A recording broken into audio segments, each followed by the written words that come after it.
Baik wanita-wanitanya Allah yang diberkati Tuhan, WBI Korda DKI Jakarta, dan juga ada dari Kalbar Lampung Sumba. Kita hari-hari ini kita diperhadapkan dengan berbagai kesulitan dan bahkan menghadapi COVID-19. Nah, bagaimana kita dapat menjaga pola hidup sehat, karena kesehatan sangat mahal hari-hari ini, dan bagaimana kita menjaganya, dan kalau pola hidup sehat, ekonomi kita sehat. Nah, bagaimana? Nah, ada dua narasumber kita yang Tuhan sudah utus dari Lampung. Kita kata pepatah, tidak kenal maka tidak disayang, tapi anak Tuhan tidak kenal tapi sayang juga ya. Haleluya. Oleh karena itu kita berkenalan dulu sebentar. Saya akan memperkenalkan narasumber kita yang tadi sudah didoakan oleh Ibu Bertina. Silakan bisa profil kita berkenal sebentar saja dalam waktu 3 menit 2 menit ke depan sehingga kita lebih tahu lebih dekat. Silakan kita perkenalkan dengan Bapak Pendeta Suwito Adi, Sarjana Pendidikan Agama Kristen. Jadi beliau ini lahir di Bangil 17 Maret, lalu kemudian menikah dengan Dr. Anesia Diana Valentin, seorang dokter master radiologi ya. Mereka dikaruniakan 2 orang anak, yaitu Cika Bernis Adi, mahasiswa Fakultas UKI Cawang, dan anak yang kedua adalah Paul Immanuel Adi, pelajar ya. Oke. Dan Pak Pendeta Suwito Adi adalah lulusan dari ITKI Petamburan tahun 97. Ini kakak kelas saya berarti ya. Saya lulus tahun 98. ITKI adalah Institutologia Bethel Indonesia yang sekarang adalah STT Bethel. STT Bethel ya. Kemudian beliau adalah Pak Adi, Bapak Pendeta Adi adalah pendeta gembala sidang di GBI Tulang Bawang di Lampung mulai dari tahun 98 sampai sekarang, dan beliau adalah ketua PMI cabang Tulang Bawang juga sampai sekarang. Kemudian ketua Badan Permusyawaratan Kampung di Tulang Bawang juga sampai sekarang. Lalu kemudian beliau adalah ketua BPD Lampung dari tahun 2018 sampai sekarang. Luar biasa. Puji Tuhan. Bisa beri tepuk tangan di reaction boleh, oke. Dan kemudian beliau bersama dengan istrinya Dr. Ansia Diana Valentin. Ini adalah master radiologi. Ya, sarjana radiologi ya, luar biasa. Lahir di Keva Menanu tanggal 30 Oktober dan beliau menikah dengan Bapak Pendeta Suwito Adi. Beliau adalah sarjana kedokteran Fakultas Universitas Indonesia tahun 92, lulus tahun 98. Spesial radiologi di Fakultas Universitas Indonesia, spesial konsultan paru dan jantung. Kemudian program doktoral Fakultas juga ilmu biomedik.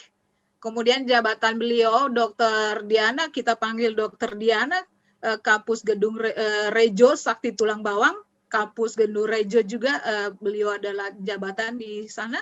Lalu kemudian Dokter Umum Rumah Sakit Mini Menggala Tulang Bawang dari 2000 di sana 2005 sampai 2008. Lalu kemudian dokter spesialis radiologi, tadi dia Dr. Diana punya title-nya. Kemudian kepala instalasi radiologi Rumah Sakit di Manggala, staf pengajar spesialis paru. Lalu kemudian spesialis radiologi juga.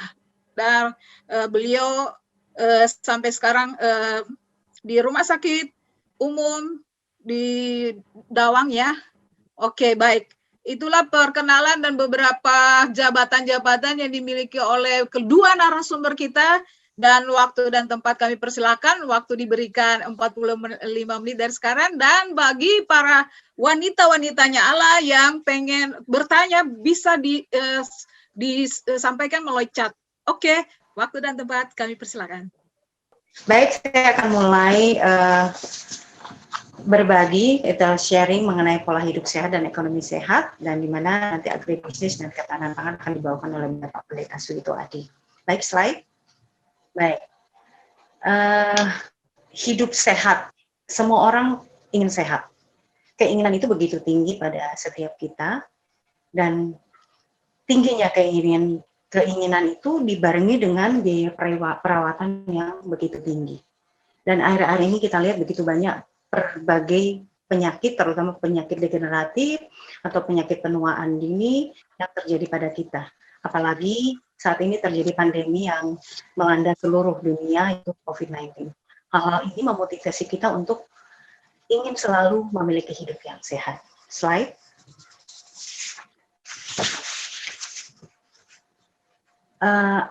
Apa sih yang dimaksud dengan hidup sehat itu? Hidup sehat merupakan suatu pola pikir. Jadi tindak cara kita untuk hidup yang sehat, baik menyangkut kesehatan fisik, badan maupun menyangkut kesehatan rohani. Di mana kegiatan olah rohani, jasmani yang teratur terus-menerus itu kita lakukan secara seimbang. Sehingga terjadilah suatu kesehatan di mana adanya kesejahteraan dari badan, jiwa, sosial yang memungkinkan untuk setiap manusia hidup produktif dan kreatif seturut dimensi sosial dan ekonomi sehingga bermanfaat untuk orang lain. Slide berikutnya, Bu. Baik.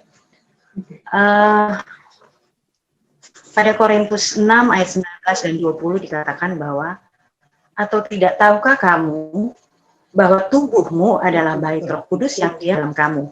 Roh Kudus yang kamu peroleh dari Allah, dan bahwa kamu bukan milik kamu sendiri, sebab kamu telah dibeli dengan harga yang telah lunas dibayar. Karena itu muliakanlah Allah dengan tubuhnya. Atas dasar ini makanya kita harus siap untuk menjaga tubuh ini dalam segala keadaan. Kenapa? Karena kita sudah dibeli lunas oleh Tuhan dan apapun yang akan kita lakukan, kita harus berpusat pada Tuhan. Slide. Dan di dalam 1 Korintus 6 ayat 19-20 ada 3 bagaimana kita lakukan supaya bagaimana kita bisa hidup sehat. Yang pertama, kita harus hidup dalam keseimbangan. Di dalam tubuh kita itu ada 3 bagian yang merupakan satu kesatuan yang tidak dapat dipisahkan, yaitu body atau tubuh, soul yaitu jiwa, dan spirit yaitu roh. Dan ketiga ini ada satu kesatuan yang harus seimbang kita lakukan, di mana unsur body atau unsur tubuh ini merupakan unsur lahiriah yang dapat kita lihat, yang di 5 ayat 23 atau di Kejadian 2 ayat 27. Dan bagaimana dengan jiwa kita? Jiwa emosi adalah pikiran kita, kehendak kita, keinginan kita, apa yang kita ingin disayang atau tidak, itu adalah jiwa kita. Dan spirit yaitu roh kita, itu adalah lafaz yang dihembuskan Allah. Itu sifat manusia yang imaterial, yang memungkinkan kita berhubungan atau berkomunikasi dengan Allah. Dan body, soul, and spirit, tubuh, jiwa, dan roh ini adalah satu kesatuan. Kita dikatakan sehat dan seimbang apabila ketiga komponen ini dalam keadaan seimbang. Baik, slide berikutnya. Berikutnya, Ibu. Baik. Yang kedua, hidup dalam pengendalian. Karena manusia memiliki keinginan hasrat yang ingin dipenuhi, sehingga dia bisa melakukan menurut keinginannya. Seperti tadi, jiwa, dia ingin disayang, dia ingin melakukan apapun yang dia inginkan. Kita melihat ada beberapa tipe orang itu. Satu adalah orang yang ingin memuaskan keinginan atau hasrat jasmani secara berlebihan. Misalnya dia ingin makan terus, kerjanya dia ingin tidur terus, atau dia bekerja, atau dia ingin belajar terus. Nah, bagaimana dengan orang yang dengan hal jiwanya dia ingin dipuaskan? Ada tipe orang ini, dia hanya berfoya-foya, berpesta ria, dia ingin dipuji, dia mendapat penghargaan, lebih ingin disayang. Dan bagaimana dengan yang ketiga, itu tipe orang yang sangat rohani, dia hanya puasa, doa, pelayanan, akhirnya tanpa melihat sebenarnya ada bagian yang harus diperhatikan selain doa, puasa, dan pelayanan. Dia abai dengan keluarga mereka. Bagaimana dengan Yesus sendiri? Teladan kita yang ideal adalah Tuhan Yesus. Pelayanan adalah bagian yang harus Yesus kerjakan di dunia, tetapi dia tidak melayani dalam 24 jam. Dia ada waktu untuk istirahat, dia ada waktu untuk tidur, dia ada waktu untuk bersama-sama dengan muridnya, dan dia juga ada waktu untuk berdoa secara pribadi. Bagaimana dengan kita? Apakah kita sudah melakukan hidup kita dalam pengendalian semuanya dalam keseimbangan? Itu kita yang tahu sendiri dan kita menjawab secara pribadi. Baik, yang ketiga, slide berikutnya. Slide berikutnya. Baik, hidup dalam sukacita. Ternyata Alkitab sudah menyebutkan dari awal. Alkitab adalah buku kehidupan dan buku ilmu pengetahuan yang tidak pernah habis. Karena hati yang gembira adalah obat. Tips ini sudah terbukti.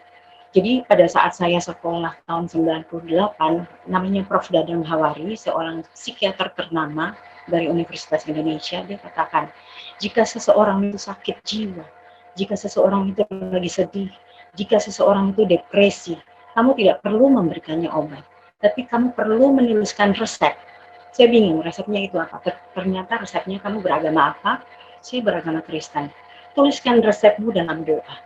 Dan satu kata harus kamu tuliskan, selalu mengucap syukur dalam segala hal. Bersyukur, bersyukur karena semua itu adalah pemberian Allah Subhanahu wa taala. Itu menurut beliau. Dan ternyata itu sudah dilakukan oleh aku, sudah dinyatakan di dalam Alkitab. Tipsnya ini dilakukan dokter, psikologis, terapis supaya kita selalu bersukacita. Ada satu hal yang selalu kita ingat, harus selalu kita ingat walaupun dalam tekanan, walaupun dalam pergumulan, walaupun dalam pandemi sekaligus. Kita harus ingat bahwa kebaikan, kesediaan Tuhan, pertolongan, perlindungan dari Tuhan. Jika kita ingat itu, kita selalu mengucap Tuhan, tidak pernah bersungut-sungut. Saya ingat ada satu pujian lagu dari Kidung Jemaat.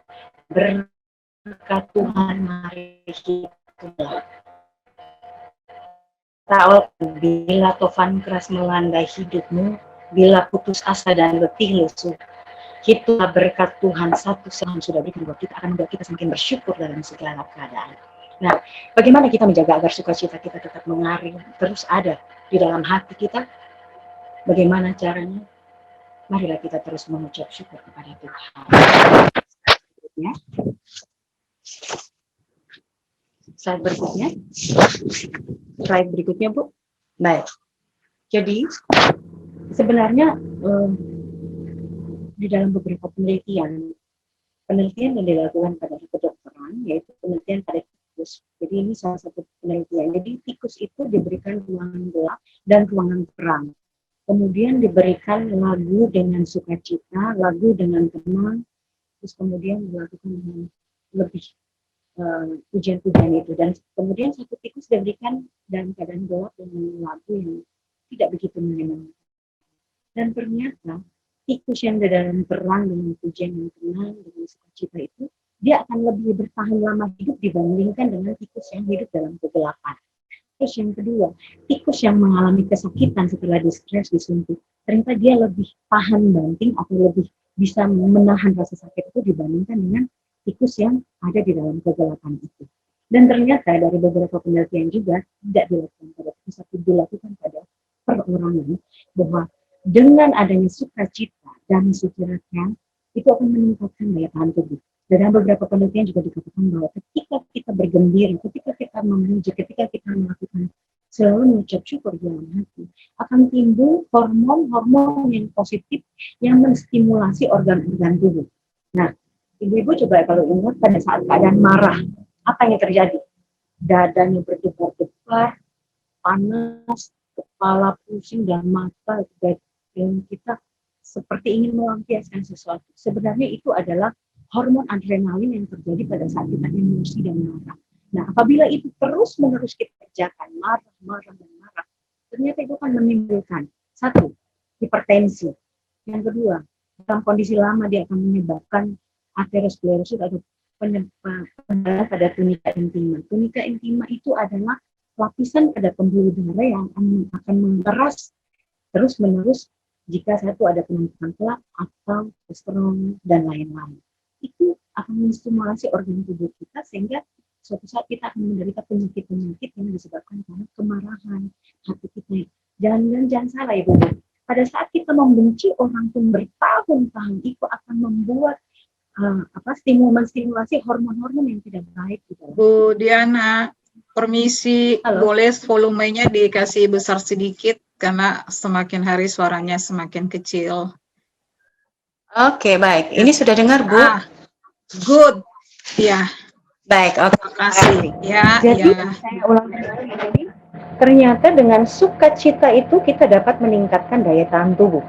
Ya, daya tahan tubuh. Kenapa?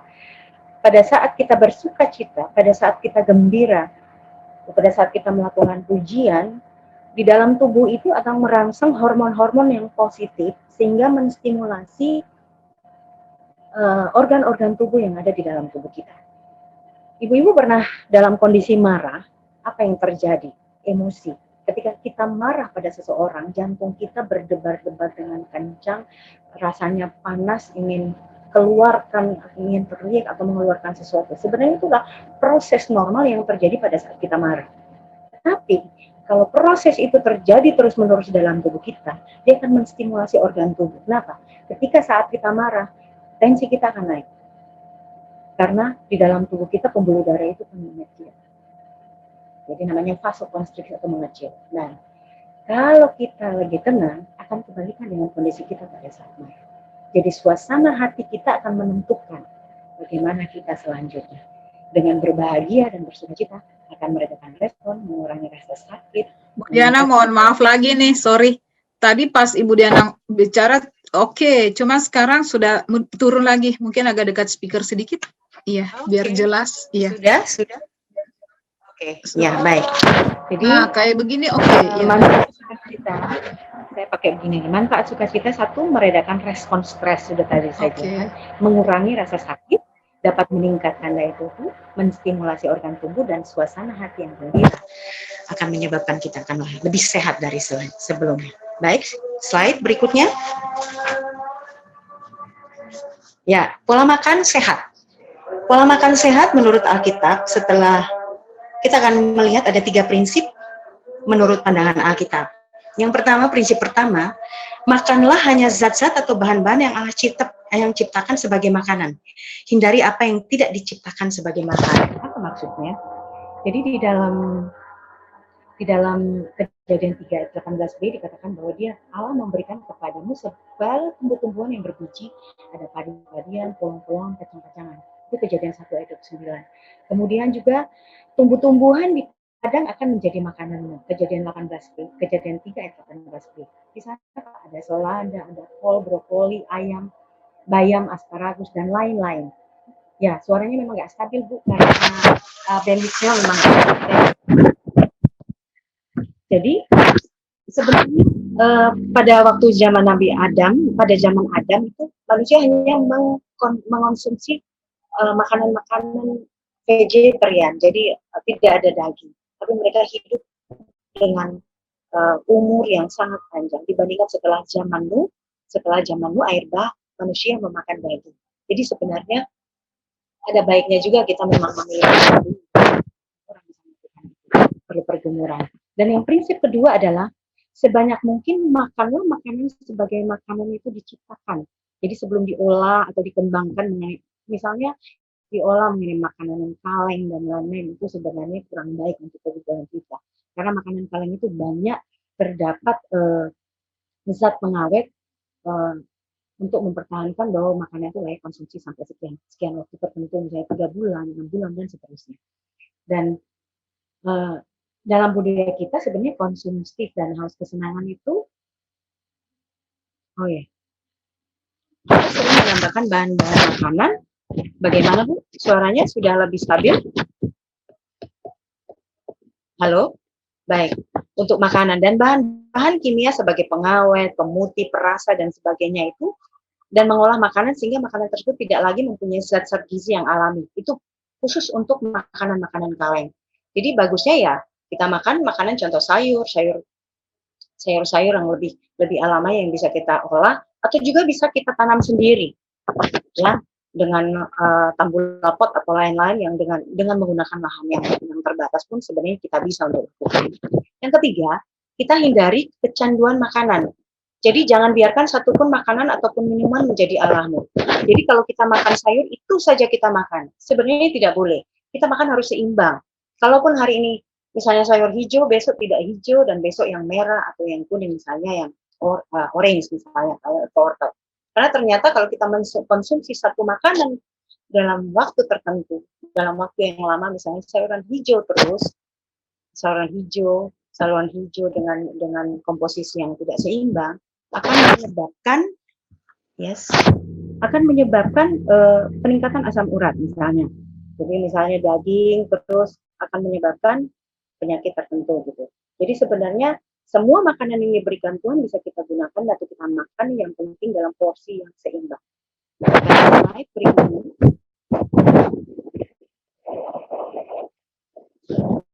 Slide berikutnya. Bagaimana dengan kondisi saat ini? Apakah kondisi pandemi ini sangat berpengaruh terhadap ekonomi keluarga? Ternyata dengan pandemi COVID-19 ini mengingatkan kita bahwa sehat itu penting. Kita mendengar begitu banyak teman, saudara, dulu begitu jauh. Tapi sekarang begitu dekat mereka yang meninggalkan kita. Bahkan mungkin adik kita, atau saudara, atau orang tua, atau siapapun meninggal hanya gara-gara dengan pandemi COVID-19 ini. Dan salah satu hal yang dilihat dari pakar ekonomi IPB, dia mengatakan bahwa sebenarnya apabila paparan COVID-19 ini menyebabkan runtuhnya suatu ekonomi suatu rumah tangga, dan apabila ini terjadi dapat juga meruntuhkan ekonomi suatu negara. Dan juga salah satu yang menyebabkan adanya perubahan pola belanja dan konsumsi keluarga. Jadi sebenarnya ada beberapa keluarga yang mengatakan bahwa saya tidak lagi konsumsi ini sejak pandemi. Atau mungkin barang yang dibelanjakan juga akan cenderung berubah. Jadi di dalam keluarga terjadi banyak pola perubahan-perubahan yang terjadi akhir-akhir ini. Dan itu sudah dibicarakan atau di-share kepada ibu-ibu bahwa sangat sulit bagi mereka untuk mengatur keuangan pada hari ini. Dan yang kedua, kita tahu bahwa ekonomi keluarga itu sangat mempengaruhi akhir-akhir ini. Bagaimana kita tahu bahwa kondisi keuangan kita sehat atau tidak? Kita lihat slide berikutnya. Baik, pertama kita harus tahu bahwa arus keuangan keluarga kita. Apakah itu ada yang pemasukan tetap atau tidak yang pada saat pandemi dan setelah pandemi? Apakah menetap, berkurang, bertambah? Kita evaluasi kembali. Apakah kita memiliki utang kartu kredit? Kalau punya, jangan berhutang lagi. Terus kita harus mampu mengendalikan besaran utang. Jadi hal-hal yang tidak perlu kita lihat kembali. Oh, ini tidak perlu. Dan yang paling sering terjadi adalah kita sering berantem dengan pasangan karena perihal uang. Nah, apakah kita mampu membayar cicilan dalam kondisi saat ini? Ya. Dan pada saat ini apakah kita panik menghadapi keadaan keluarga kita, keuangan keluarga kita? Kita bisa jawab sendiri. Kalau memang kita bisa menjalani ke-6 siklus ini, berarti keadaan keuangan kita dalam keadaan baik-baik saja. Dalam baik-baik saja. Tapi jika tidak, berarti kita harus memanage kembali bagaimana supaya keuangan kita kembali normal. Baik. Yang pertama supaya kita bisa mengendalikan, yang pertama kita amankan penghasilan kita. Slide berikutnya, Bu. Slide berikutnya. Kita amankan penghasilan kita. Kita tahu itu penghasilan kita tahu apa yang harus kita kerjakan. Ada yang bisa kita tabung. Kalau tidak bisa, lakukan. Terus kita lakukan pembatasan pengeluaran. Yang tadinya kita bisa jajan, hari ini tidak perlu jajan. Terus kita melakukan prioritas. Apa yang harus kita bayar? Misalnya uang sekolah anak-anak itu prioritas. Harus kita sisihkan dari penghasilan utama kita. Terus mengelola utang. Jangan berbuat hutang. Jangan melihat orang punya dan kita kepingin. Terus jangan kita membuat hutang baru kalau kita sudah memiliki hutang. Supaya kita tahu bahwa keuangan kita ini bisa kita atur. Dari hal ini kita mengerti kondisi keuangan kita. Nah, kita harus tahu bahwa pemasukan kita bertambah atau tidak. Kalau berkurang, kita harus mencari solusi apa yang harus kita kerjakan supaya penghasilan kita bertambah di dalam ekonomi kita. Slide berikutnya. Sebenarnya ketahanan pangan itu dia dinamis. Keluarga harus mempunyai strategi agar bisa bertahan dalam pandemi ini. Mungkin ibu-ibu sekarang bingung untuk menghadapinya, tapi satu hal yang kita percaya bahwa Tuhan akan memelihara setiap keluarga yang bergantung sepenuhnya pada Dia, dan Dia akan membuka dan memberikan jalan keluar. Jadi bagaimana strategi kita agar keluarga bisa bertahan dalam menghadapi pandemi ya? Ya, jadi kita harus memikirkan bagaimana strategi yang harus kita kerjakan. Sebelum kita memulai apa yang harus kita kerjakan, saya teringat ada satu lagu di Mazmur yang katakan, kalau bukan Tuhan yang membangun rumah, sia-sia usaha dan kerja.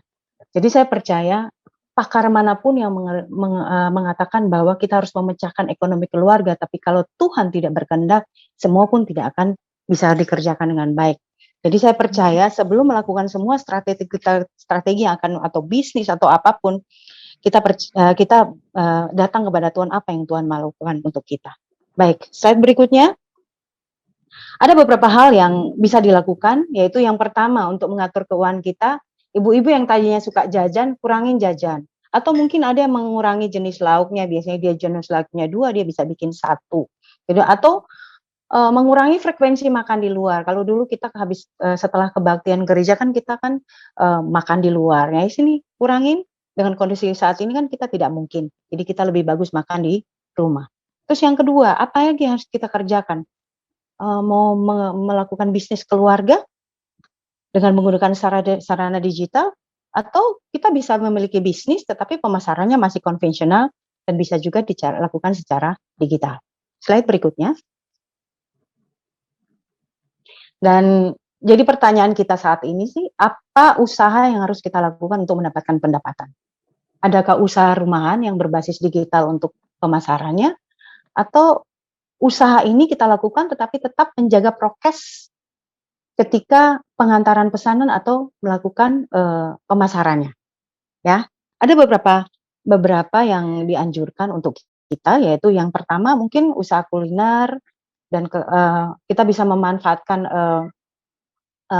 media sosial untuk pemasaran, atau mungkin usaha rempah tradisional, jamu, herbal, fresh, buah, atau yang lain-lain.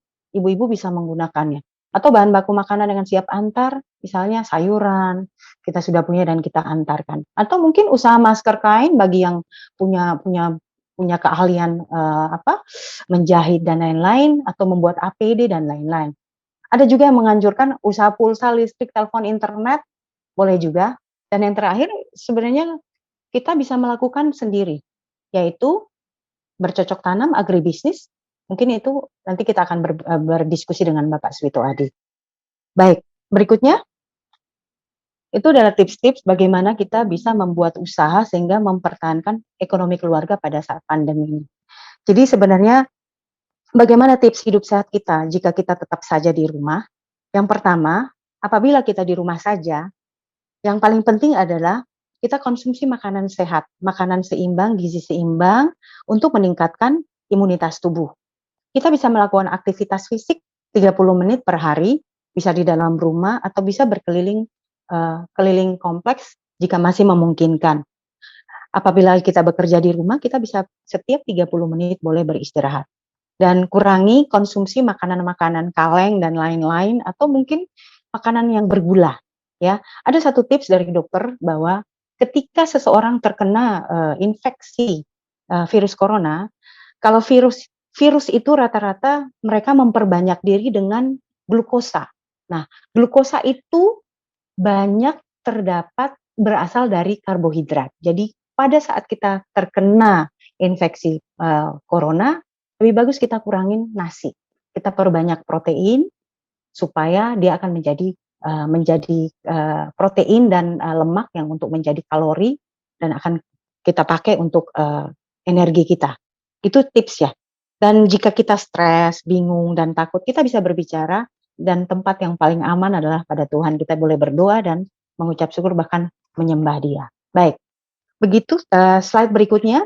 Dan bagaimana jika kita punya orang tua yang 60 tahun ke atas, 50 tahun ke atas, dia punya penyakit darah tinggi, punya penyakit jantung, punya penyakit kronis. Apa yang harus kita kerjakan? Yang pertama, di rumah saja. Karena kita rentan, ya kita stay di rumah. Gimana? Makan makanan yang bergizi. Kita hindari gula, garam, lemak, dan yang berlebihan. Itu untuk orang tua atau teman-teman kita atau mertua atau siapapun yang menderita penyakit tersebut di atas. Ada DM, hipertensi, gagal ginjal, kanker, penyakit jantung, penyakit paru kronik, dan gangguan imunologis lainnya. Gangguan imunologis yang saya maksud ada misalnya lupus sistemik dan lain-lain. Dan jika memungkinkan, kita harus gunakan hand sanitizer yang mengandung alkohol 60% pun sudah cukup. Jadi tetap menjaga jarak. Jadi walaupun kita di dalam rumah dengan orang tua kita yang rentan, kita yang masih muda kalau bisa tetap berjarak 1,5 sampai 2 meter, ataupun lebih baik bermasker. Bermasker di rumah pun atau di dalam rumah. Itu saya anjurkan, apalagi kalau ada anak-anak kecil, lebih bagus kita melakukan prokes di dalam rumah seperti itu. Kalau tidur dilepas ya Bu, jangan digunakan. Baik, saya juga akan memberi tips berikutnya, memberi tips bagaimana harus kita lakukan pada saat kondisi pasien-pasien diabetes mellitus hampir sama, tapi yang terpenting di sini adalah dia harus periksa gula darah rutin di rumah dan atau tidak tanda-tanda gula darah yang meningkat, misalnya sering buang air kecil, terutama malam hari, dan merasa sangat kehausan atau sakit kepala, lelah, dan lesu. Itu tanda-tanda gula darah yang meningkat. Atau mungkin dia menyimpan nomor telepon dokter sehingga dia bisa komunikasi dengan dokter saat kapanpun. Ya, dan jika suatu saat saudara-saudara kita yang menderita sakit ini menunjukkan gejala-gejala demam dan lain-lain, boleh menghubungi hotline service. Hotline service pandemi corona itu saya siapkan di PPT saya yang di virus corona. Baik, slide berikutnya Ibu. Baik, bagaimana protokol untuk isolasi mandiri? Isolasi mandiri, sekarang kan banyak kita yang isolasi mandiri di rumah ya. Ya, kalau isolasi mandiri sendiri ya Bu ya, jangan keliaran keluar ke pasar atau kemana-mana. Kalau bisa jauh dari orang-orang sekitar kita ya. Yang pertama kita harus selalu menggunakan masker dan membuang masker bekas di tempat yang ditentukan. Disiapkan kantong plastik dan setiap masker yang dibuang dihancurkan atau dirobek dulu sehingga tidak digunakan oleh orang-orang yang tidak bertanggung jawab. Apabila ada sakit demam dan flu, maka kita tidak usah pergi kemana-mana, tetap stay di rumah saja. Dan selama di rumah, gunakan kamar terpisah dari anggota keluarga lain dan jaga jarak 1 meter dari anggota keluarga. Alat makan, alat yang lain-lain harusnya dipergunakan untuk pribadi, jadi tidak share dengan yang masih sehat.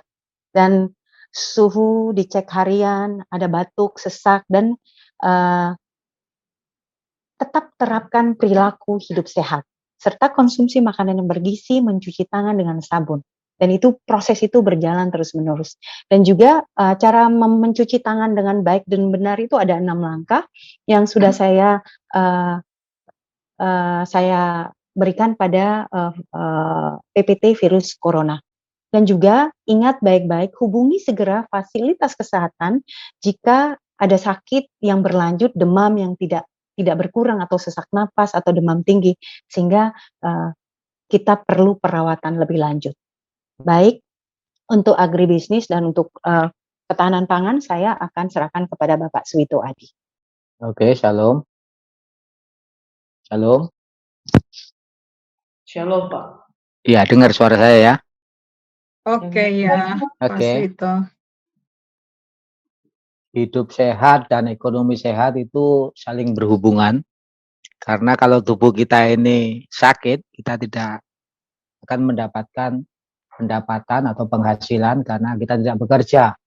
Apalagi di daerah-daerah seperti tempat pelayanan kami, kebanyakan pekerjaan mereka adalah bercocok tanam, ke kebun. Jadi ini sangat berhubungan, sangat erat. Seperti saya katakan tadi, kalau tubuh kita tidak sehat, otomatis ekonomi juga akan tidak sehat pula. Nah, tadi Ibu Dokter sudah sampaikan bahwa sudah ambil bagian saya, tips hidup sehat menurut Alkitab. Jadi ya saya hanya mengulangi saja karena sudah disampaikan toh. Nah, jadi hampir sama wanita Betel yang saya kasihi, Korda DKI, kita harus bisa mengendalikan diri. Ya, di dalam Galatia 5 ayat 22 sampai 23, hidup di dalam roh, buah-buah roh, dan kita harus hidup di dalam roh. Kita harus memiliki ciri-ciri itu. Salah satunya adalah penguasaan diri. Penguasaan diri ini sangat penting. Ya, saya ambil contoh pada saat Tuhan memberikan kesempatan saya untuk jalan-jalan di Eropa, khususnya di Swiss. Ya. Di kantong saya itu tidak ada uang. Ya, tidak ada uang. Jadi kebetulan di Jerman nemu uang di stasiun 20 franc. 20 franc. Terus istri saya ikut seminar, saya kan di hotel sendiri. Nah, tidak mungkin.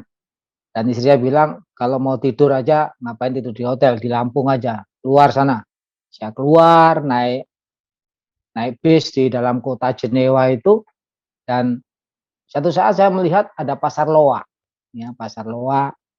Nah, keinginan saya itu kepingin belanja ya, tapi uang kan tidak ada. Tapi Tuhan eh, perlihatkan ke saya, tunjukkan ke saya ada pasar loak, sehingga saya mampir dan uang 20 franc itu plus 4 franc dikasih istri saya, uang recehan itu untuk pipis ya, untuk buang air karena sekali buang air di sana 1 franc.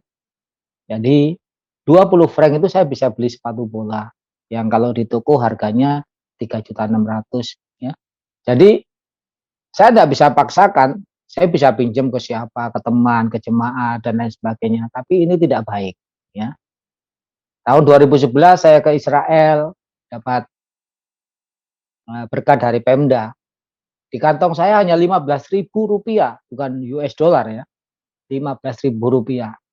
Jadi teman-teman saya belanja, beli kaos, beli oleh-oleh dari Israel, saya hanya berdiam diri melihat mereka. Nah, terus di dalam hati saya berdoa, Tuhan, kalau Tuhan beri kesempatan saya ke Israel, dan saya tidak keluarkan uang, ada sponsor, ada donatur, saya akan beli kaos satu bertuliskan Yerusalem, ya. Dan apa namanya?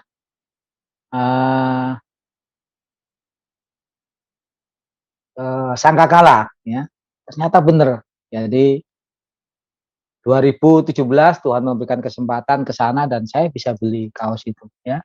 Jadi waktu teman-teman saya beli sesuatu tuh ya saya kepingin, manusia saya kepingin beli kaos, kepingin beli jus delima dan lain sebagainya ya. Tapi saya benar-benar tidak punya ya, saya tidak mau paksakan pinjam ke teman dan lain sebagainya. Saya harus bisa kuasai diri saya supaya saya bisa nikmati hidup ini dengan nyaman. Ya, jadi penguasaan diri ini penting. Yang pertama, yang kedua, tadi sudah disebutkan oleh Bu Dokter, ya hidup dalam sukacita. Ya. Apapun masalah, apapun persoalan, apapun pergumulan, jalani hidup ini dengan sukacita. Dan berdoa terus, jangan sampai pernah kehilangan sukacita yang Tuhan berikan itu. Saya ingat waktu saya kuliah di Seminari Bethel, 2 tahun saya tinggal di Bekasi, itu satu hari saya makan hanya sekali. Ya. Sarapan, makan siang, dan makan sore jadi satu. Ya. Selama 2 tahun. Dan setelah itu saya diberikan kesempatan tinggal di asrama, jadi tukang listrik. Ya. Tapi saya kerjakan dengan sukacita. Saya asrama tidak membayar, tapi ya masuk asrama putri, betulin listrik di kantor BPH, di asrama dosen, dan lain sebagainya. Ya. Saya kerjakan dengan sukacita, tidak ada beban sama sekali, sehingga enak, ya, nyaman. Terus yang kedua, yang ketiga, pikirkanlah yang sederhana. Ya. Di dalam Roma 12 ayat 16 dikatakan, janganlah kamu memikirkan perkara-perkara yang tinggi, tapi serahkanlah dirimu kepada perkara-perkara yang sederhana. Nah, kebetulan latar belakang saya ini dibesarkan di panti asuhan, jadi ya jarang memikirkan perkara-perkara yang tinggi. Ya dari kecil saya udah dibiasakan untuk hidup nerimo, ya bersyukur. Ya kalau enggak punya ya berdoa. Kalau Tuhan kasih ya bersyukur. Kalau tidak ya enggak usah ngoyo-ngoyo, ya toh. Tapi Tuhan kita, Tuhan Yesus itu Tuhan yang sangat baik, Tuhan yang luar biasa. Tanpa meminta pun Dia tahu, ya memberikan apa yang kita butuhkan.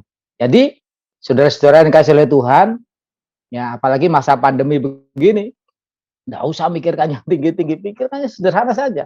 Ya, saya di rumah kalau tidak ada apa-apa di dapur, ya saya masak sendiri. Saya beli kerupuk, nyambel, makan sudah.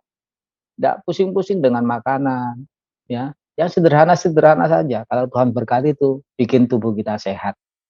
Ya. Terus yang keempat, yang terakhir, untuk tips hidup sehat menurut Alkitab, jaga pola makan dan minum.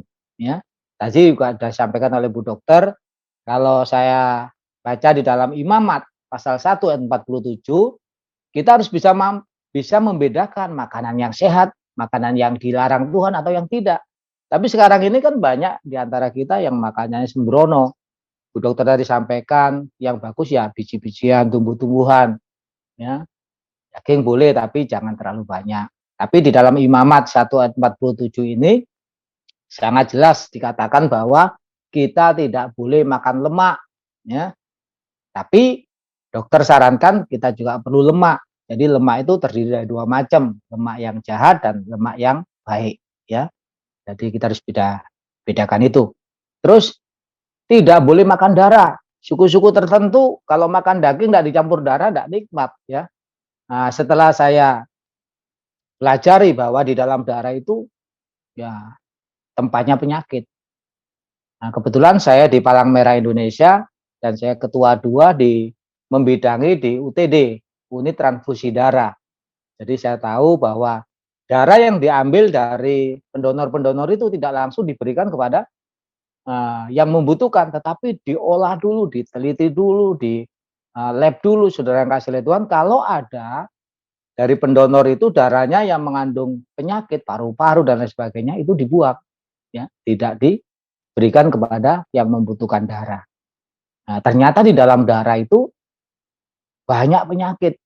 Kebetulan anak saya mengalami gagal ginjal, jadi setiap minggu 2 kali HD di Rumah Sakit Cipto. Nah, saya nggak ngerti masalah kesehatan kedokteran, tetapi setelah saya alami anak saya harus jalani HD, jadi ternyata cuci darah itu bukan ditambah darah.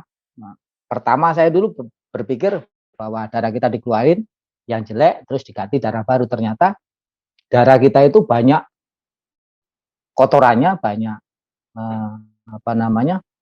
yang tidak baik, racun-racun itu dikeluarkan, ya.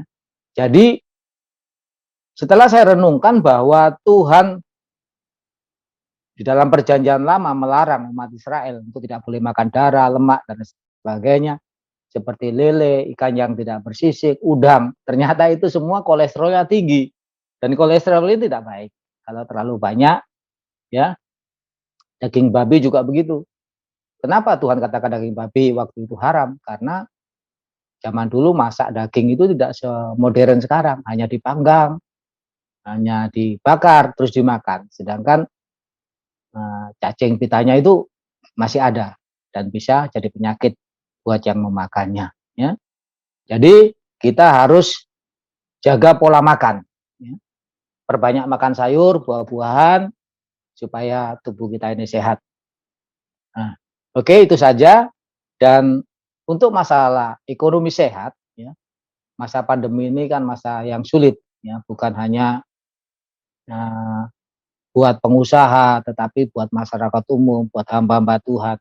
Saya seringkali membayangkan dan mendoakan buat hamba-hamba Tuhan yang di kota-kota besar.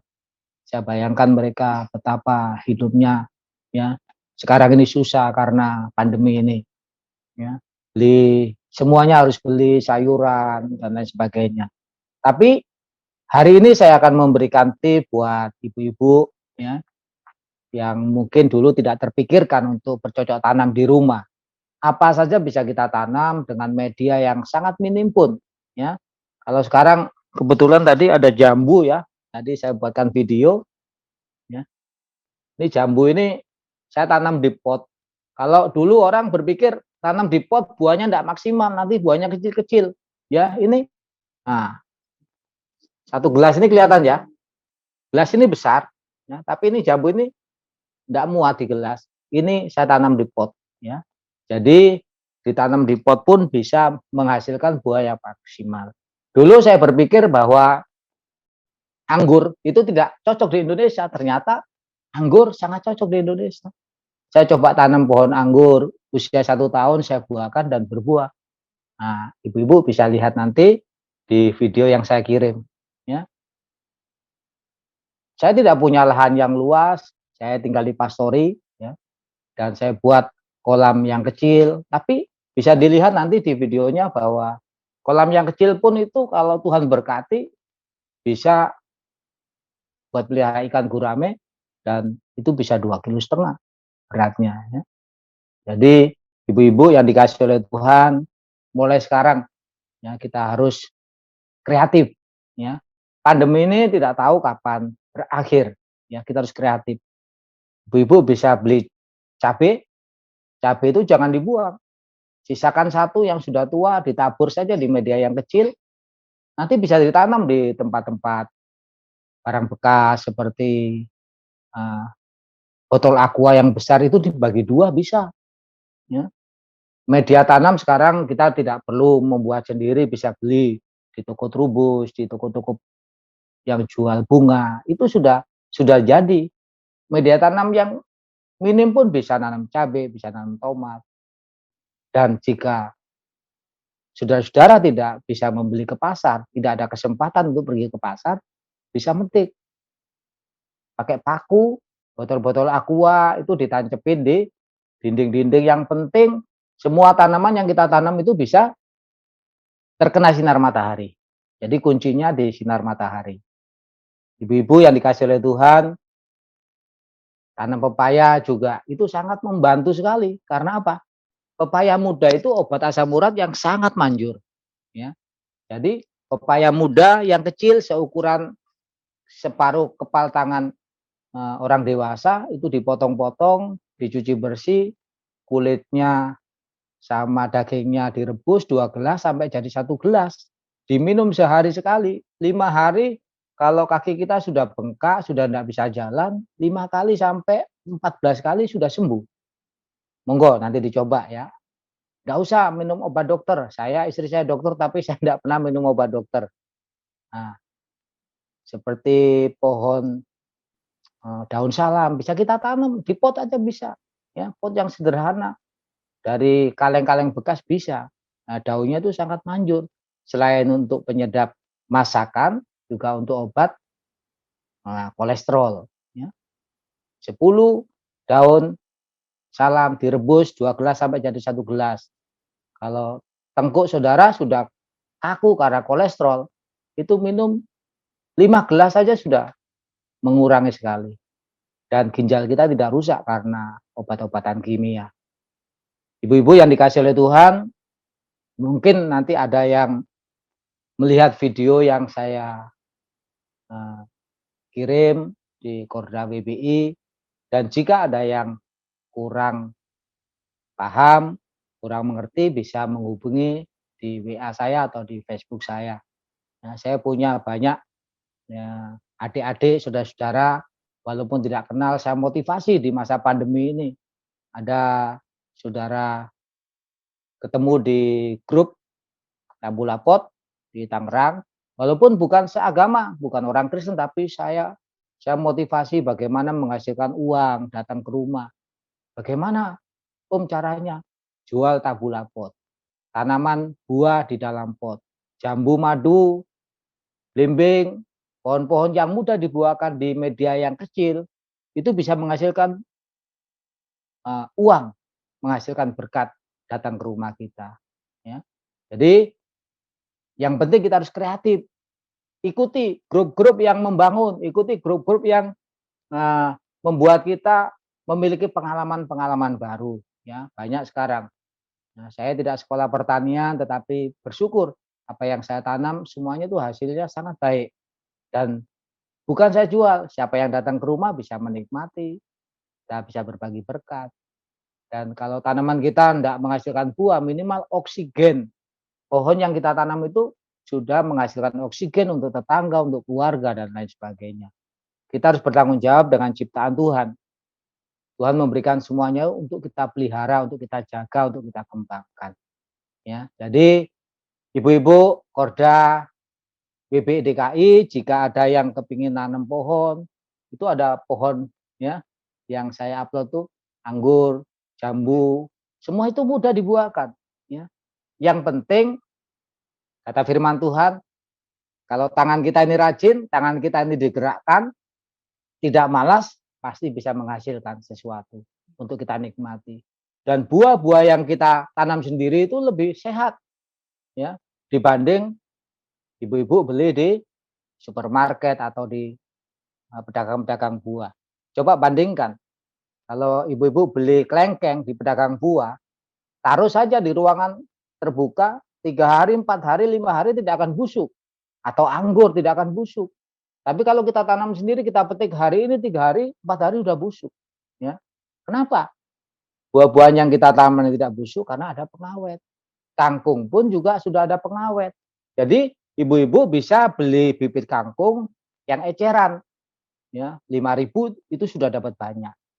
Ditanam di botol aqua yang besar itu dibagi 2 atau disisakan sepertiga, dikasih media tanam, ditanam aja 10 atau 20 ya, bisa sekali masak untuk keluarga dan itu sehat ya. Kalau kita beli dari pedagang, dari petani, itu biasanya sore dipanen ya. Malam hari itu dimasukkan ke air yang ada pengawetnya supaya besok pagi terlihat segar. Oleh sebab itu ibu-ibu kalau beli sayuran itu cuci di air yang mengalir karena masih ada pengawet-pengawet bahan-bahan kimia yang ada di daun atau batangnya. Jadi kalau kita makan itu otomatis tubuh kita teracuni oleh bahan-bahan kimia itu. Ya. Jadi ibu-ibu yang dikasih oleh Tuhan, kita berdoa supaya pandemi ini segera berakhir, menjadi pergumulan kita semua karena kita melihat kehidupan sekarang ini semakin sulit, ya, semakin sulit. Kalau kita tidak kreatif, kalau kita tidak mau mengembangkan diri, ya kita tidak mau belajar, ya kita akan susah sendiri. Nah, menyiksa kehidupan kita. Jadi, ibu-ibu yang dikasih oleh Tuhan, ini pemaparan saya sangat singkat. Nah, saudara nanti bisa lihat di video-video saya itu pohonnya kecil-kecil tapi bisa buah maksimal, ya. Yang penting kita mau berusaha, jangan didiamkan tangan ini bergerak. Walaupun istri saya seorang dokter, saya masih pelihara kambing, saya pelihara ayam. Ya, saya tidak malu karena saya kepingin memberikan teladan kepada jemaat-jemaat yang saya layani. Kalau saya di gereja menyampaikan firman, memotivasi jemaat itu tidak malas, sedangkan saya malas, itu jadi batu sandungan. Ya, pekerjaan memang hina menurut manusia, cari pakan kambing, dirawa-rawa, tetapi saya nikmati. Saya bisa memberikan teladan kepada jemaat dan tidak merugikan orang lain. Ya.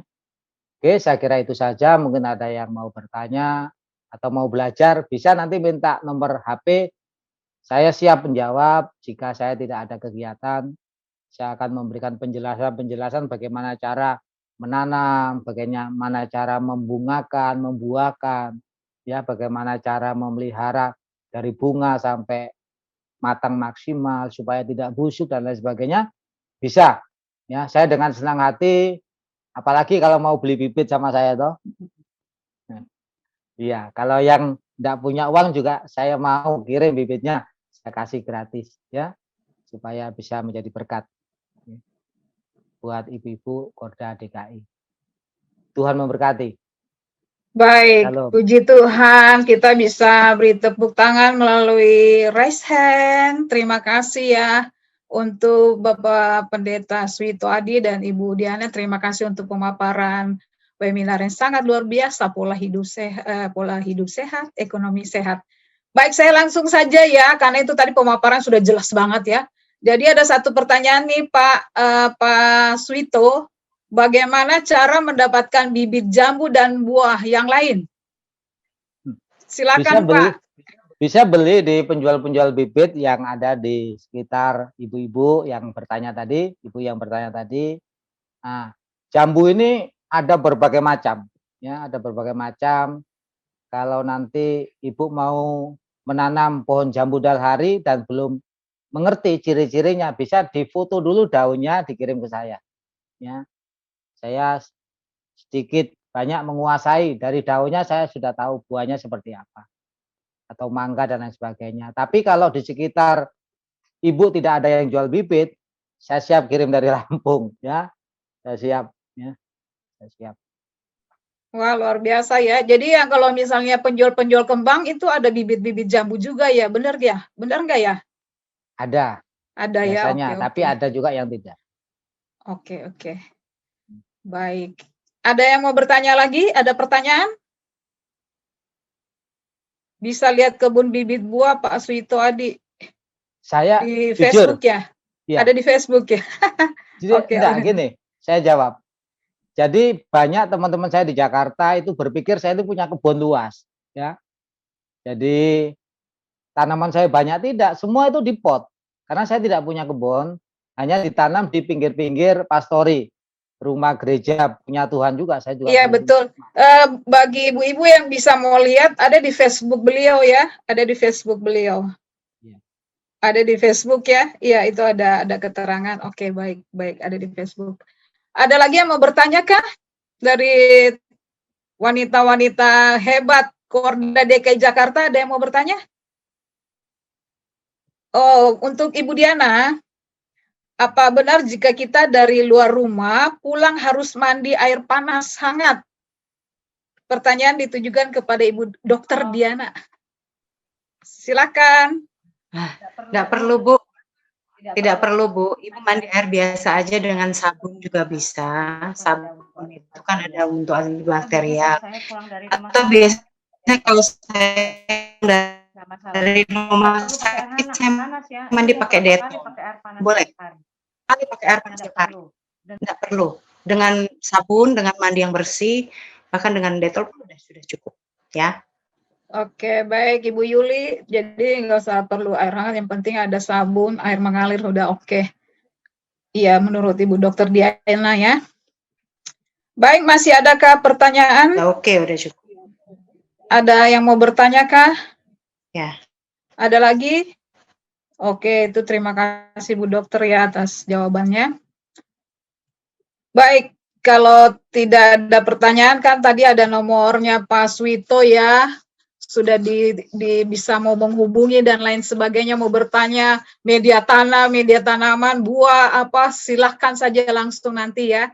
Bahkan tadi tanya bibit, oke. Dan untuk pemaparan yang tadi dari Pak Sugito dan Ibu Diana, terima kasih. Kami sudah dapat tips tentang tips luar biasa bahwa hidup sehat intinya ya harus seimbang semuanya, tubuh jiwa roh ya, jadi seimbang. Kalau ekonomi mau sehat, bijaksanalah mengatur keuangan dengan baik. Tadi sudah ada di dalam materi, dan bagi wanita-wanitanya Allah ya akan rindu mendapatkan, nanti diberikan melalui ketua-ketua koril, nanti diteruskan dan akan diberikan ya. Baik, terima kasih untuk Pak Pendeta Suwito, Adi, dan Ibu Diana. Tuhan Yesus berkati pelayanannya. Masih ada satu kayaknya Ibu ya. Yumima. Bu Yumima, iya. Bu, ada yang direct ngirim ke host, Bu, pertanyaan. Oke. Silakan, kalau ada waktu untuk itu silakan, yang kirim ke host silakan, boleh dibacakan. Saya izin ya Bu, bacakan. Ibu Dokter, silakan. Apakah orang yang sudah vaksin pasang ring, apakah boleh divaksin? Apakah orang yang sudah pasang ring, apakah boleh divaksin? Itu pertanyaannya. Kemudian, apakah kalau pernah vertigo boleh menerima vaksin? Ada 2 pertanyaan itu, Bu. Baik, terima kasih Bu. Suara saya kedengeran? Ya Bu, kedengeran. Orang-orang yang sudah kelainan jantung, ada pemasangan ring dan lain-lain, biasanya kalau mau vaksin harus ada surat kelayakan dari dokter yang menangani. Jadi untuk khusus misalnya dokter yang pemasangan ring, dokter spesialis jantung paru, dia harus ada surat. Jadi walaupun bisa, tetap harus ada surat yang dibawa untuk kelayakan vaksinnya. Terus orang vertigonya penyebab apa? Kalau vertigo penyebab karena sinusitis dan lain-lain, saya rasa tidak masalah. Tapi kalau vertigo dia punya stroke dan lain-lain dan meminum atau mengkonsumsi obat-obat seperti aspirin dan lain-lain, dia tetap harus minta surat kelayakan vaksin dari dokter yang merawat. Ya, jadi semua harus kembalikan kepada dokter yang memegang pasien tersebut. Jadi kita tidak bisa memberikan dokter yang melakukan vaksin pun tidak akan mau jika tidak ada surat kelayakan itu. Ya, beberapa kasus kemarin sempat yang acara vaksin di PGI ada yang seperti itu, kami kembalikan kepada dokternya. Jadi kami tidak akan memberikan vaksinasi sebelum surat kelayakan itu kami terima. Begitu biasanya seperti itu. Baik, masih adakah dari host? Ternyata ini setelah kita mau close, ada beberapa pertanyaan, Dokter Diana. Ada beberapa, ada lagi Ibu Setri host. Ini ada beberapa pertanyaan langsung di chat ini. Ada beberapa, apakah dengan menghirup uap bisa membuang virus, Ibu Diana? Jadi virus itu akan masuk ke dalam Menghirup paru-paru. uap apa nih? Uap misalnya uap minyak kayu putih kayak sebenarnya kita ritual. Tidak ya, Iya, sebenarnya. sepertinya. Jadi ada orang bilang saya minum air panas terus untuk membunuh Air virus. Jadi panas sebenarnya ternyata tidak ya. harus ya. Jangan sampai melepuh ya. Jadi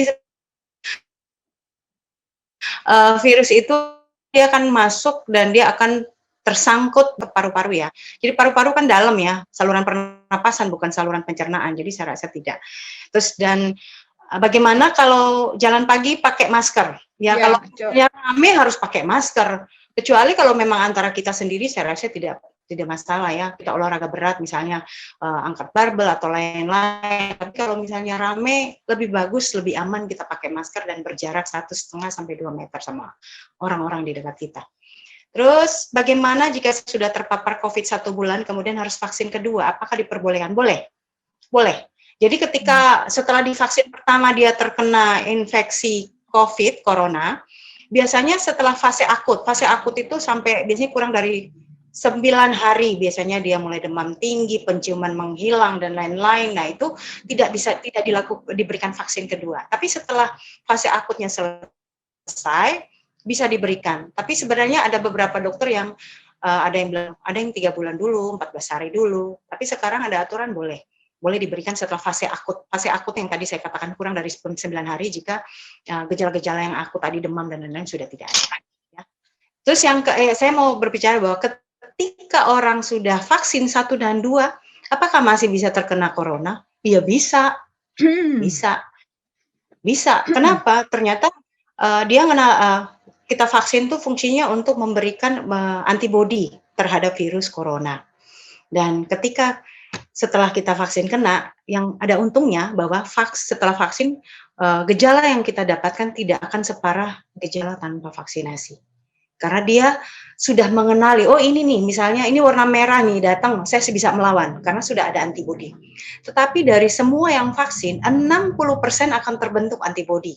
Dan 35% tidak akan terbentuk antibodi. Saya tidak tahu, mungkin saya atau mungkin Bu Yemima atau ada Bu Ruth atau siapapun, mungkin masuk 30% itu. Dan kita berdoa supaya kita dapat 60% yang terbentuk antibodi. Dan biasanya antibodi yang terbentuk tidak setinggi orang-orang yang telah mendapatkan secara alami infeksi alami. Ya. Dan protokol kesehatan tetap, vaksin itu bukan pengobatan, tapi gejalanya tidak berat dan lain-lain. Terus ada yang masih lemas ya, dan oksigen dalam tubuh. Tuh, Bu. Ya, Bu Diana. Kalau oksigen naik, biasanya kita proning. Posisinya proning atau bantalnya tinggi, 1, 2, 3. Bantal terus kita tinggi. Terus kalau memang sangat sesak, lebih bagus ke rumah sakit. Karena ada penanganan lanjut yang tidak bisa kita lakukan di rumah. Jadi proning itu hanya membantu supaya oksigenasinya itu lebih baik. Terus yang biasanya kalau penyakit-penyakit corona itu kan ada lendir, ada slam itu yang tidak bisa kita keluarkan. Sebenarnya ada obatnya, tapi ada juga yang tidak bisa mengeluarkan hal itu yang tidak bisa kita kerjakan di rumah. Kita harus menghubungi fasilitas kesehatan. Ya, memang kalau saya alumni COVID sudah dari Desember, Januari, Februari, Maret, April, hampir 6 bulan, dan kadang-kadang masih kadang lemas, namanya post-COVID syndrome gitu, tapi sebenarnya kita bisa lawan dengan pola makan kita dan konsep berpikir kita. Jadi kita tidak stres, apalagi saya kerja di rumah sakit, stresor itu membentuk saya supaya kadang-kadang ada ketakutan. Secara manusia takut, tetapi dalam satu hal ya kita harus percaya bahwa kita dalam perlindungan Tuhan ya. Karena tiap hari kita bertemu dengan orang-orang yang COVID, dan akhir-akhir ini ada fenomena orang-orang yang COVID itu mereka berkeliaran di luar. Nah, mereka tidak mau isoman dan lain-lain ya kan. Kita kan tidak tahu siapapun di dekat kita. Jadi alangkah baiknya tetap bermasker dan berjarak ya. Agak sedikit paranoid memang. Orang OTG masih bisa keluar nggak? Apakah virusnya menular kalau tetap OTG harusnya tidak boleh keluar, tetap prokes dan tetap isolasi. Karena dia tidak bergejala tapi virus itu ada. Jadi biasanya virus namanya viral load. Jadi kadar virus yang di dalam tubuh itu biasanya kita hitung. Makanya kadang-kadang antigennya positif itu viral load-nya tinggi. Nah, walaupun dia tidak ada gejala, tapi viral load tinggi, berarti antigennya positif. Dia harus isolasi. Dia potensi untuk menularkan, ya. Jadi jangan sampai kita tidak ada gejala, kita keluar-keluar, kita ketemu orang tidak bermasker, kita membahayakan orang lain, apalagi orang tua yang punya penyakit-penyakit penyerta. Sesudah sembuh dari COVID, 15 hari kapan PCR bisa negatif? Berbeda-beda setiap orang. Kalau saya kemarin 10 hari masih PCR-nya positif, setelah 14 hari antigennya negatif, setelah hari ke-20 PCR saya negatif. Jadi ada juga orang yang 45 hari. Jadi tergantung fisik orang itu masing-masing. Jadi kalau kita lebih semangat untuk sembuh, saya rasa akan lebih cepat untuk negatif. Ya, konsumsi makanan dan lain-lain ya. Terus konsumsi vitamin C dan D, apakah ada batasnya sampai kapan? Konsumsi vitamin C dan D sebenarnya itu kan untuk pasien-pasien COVID biasanya kita pakai 14 hari ya. Tapi kadang-kadang orang yang sudah terbiasa minum silakan saja. Tetapi kalau untuk orang-orang dengan gangguan gastritis dan lain-lain dibatasi. Misalnya 1000 mg kan terlalu tinggi untuk orang gastritis, bisa kita bagi 2 kali 500. Tapi kalau sudah merasa fit, saya rasa tidak perlu diminum juga tidak apa-apa. Yang penting konsumsi makanan sehat. Berapa lama waktu dibutuhkan seseorang sembuh dari isoman dan ide langka apa dilakukan setelah 14 hari? Jadi kalau isoman, setelah isoman 14 hari, biasanya yang minimal adalah pemeriksaan antigen negatif atau antibody. Kalau antibody, IgG dan IgM. Kalau IgG-nya positif, berarti dia sudah terbentuk antibody. Jadi kalau periksa dua tuh ada antigen sama antibody yang dari darah. Ibu-ibu pernah dengar yang dari darah diambil, ditusuk seperti periksa gula darah. Nah, itu namanya antibody. Jadi kita lihat IgG-nya. Kalau IgG-nya positif, IgM-nya negatif, berarti pasiennya sudah sembuh dan sudah terbentuk antibody. Apakah sudah kena virus?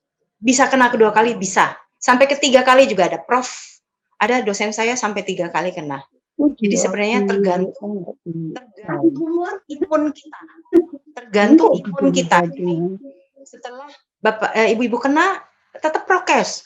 Karena diperkirakan 5-10 tahun mungkin ya. Mungkin ini prediksinya COVID itu masih tetap ada. Jadi istilahnya kita berdamai dengan COVID. Jadi kita mulai lakukan sekarang. Kakak ipar sih udah ada negatif tes sekarang. Iya, mungkin ini satu pertanyaan terakhir ya, karena waktu kita sudah habis. Bolehlah karena Ibu Dokter sudah baca. Ya, silakan itu yang terakhir ya kali ya. Yang pertanyaan berikutnya, kalau isoman, ya silakan Ibu Dokter, ini terakhir. Bisa. Jadi kalau misalnya kita foto ronsen paru-paru itu, kalau dia PCR-nya sudah negatif, tapi paru-parunya masih ada bercaknya, proses pemulihan organ-organ tubuh itu akan lebih lama daripada klinis. Jadi misalnya klinis itu maksudnya gejala. Jadi misalnya kita sudah tidak apa-apa, tapi paru-paru kita masih ada, bisa. Tapi PCR-nya sudah negatif, dia tidak berpotensi lagi untuk menularkan. Yang ada saat ini adalah dia diberikan pengobatan untuk pemulihan paru-parunya.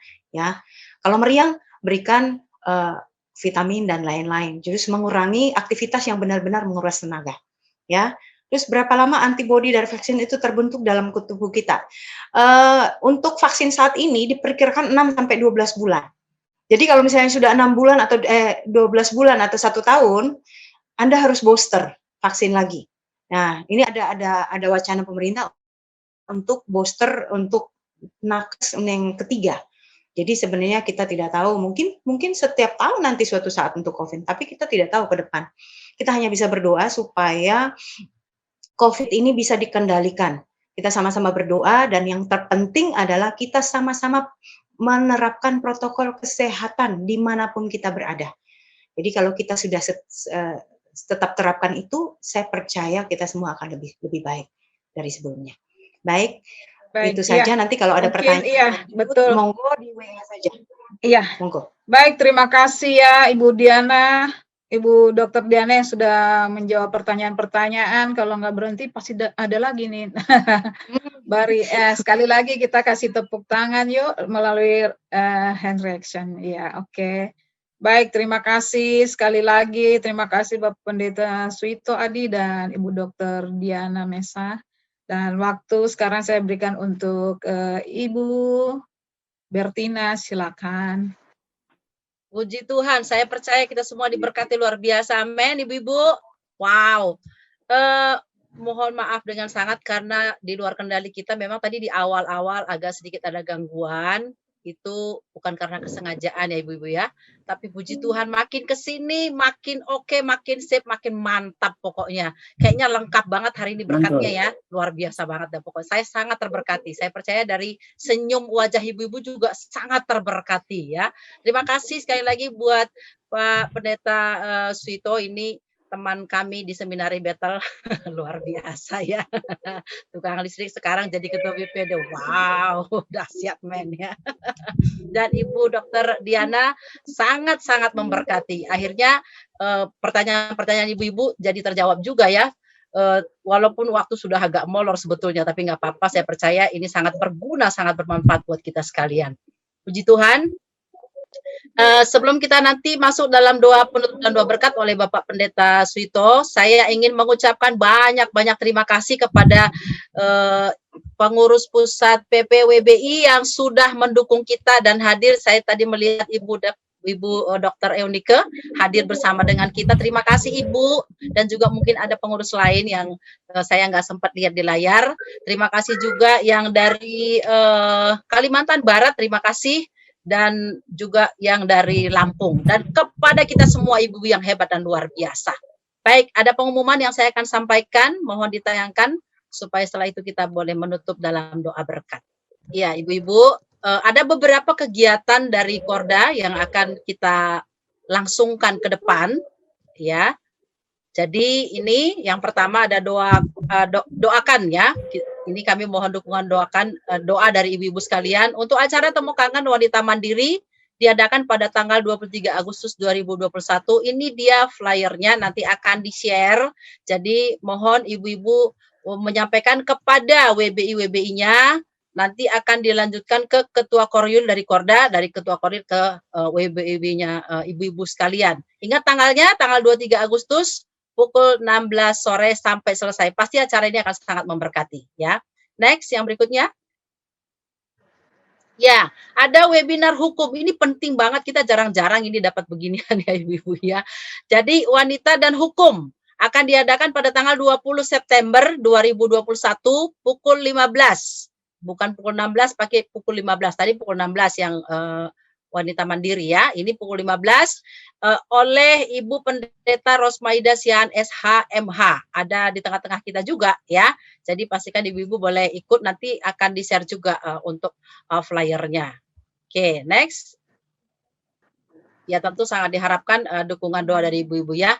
Nah, ibu-ibu, kalau kita sudah terberkati oleh seminar ini ya, dan kita rindu untuk memberkati pekerjaan Tuhan melalui Korda, ibu-ibu bisa mencatat nomor ini ya, ada nomor rekening Korda DKI di sini, di foto saja juga boleh ya. Dan percayalah bahwa dalam 2 Korintus 9 ayat 6, saya bukan memberkhotbah, hanya membacakan saja ibu-ibu ya.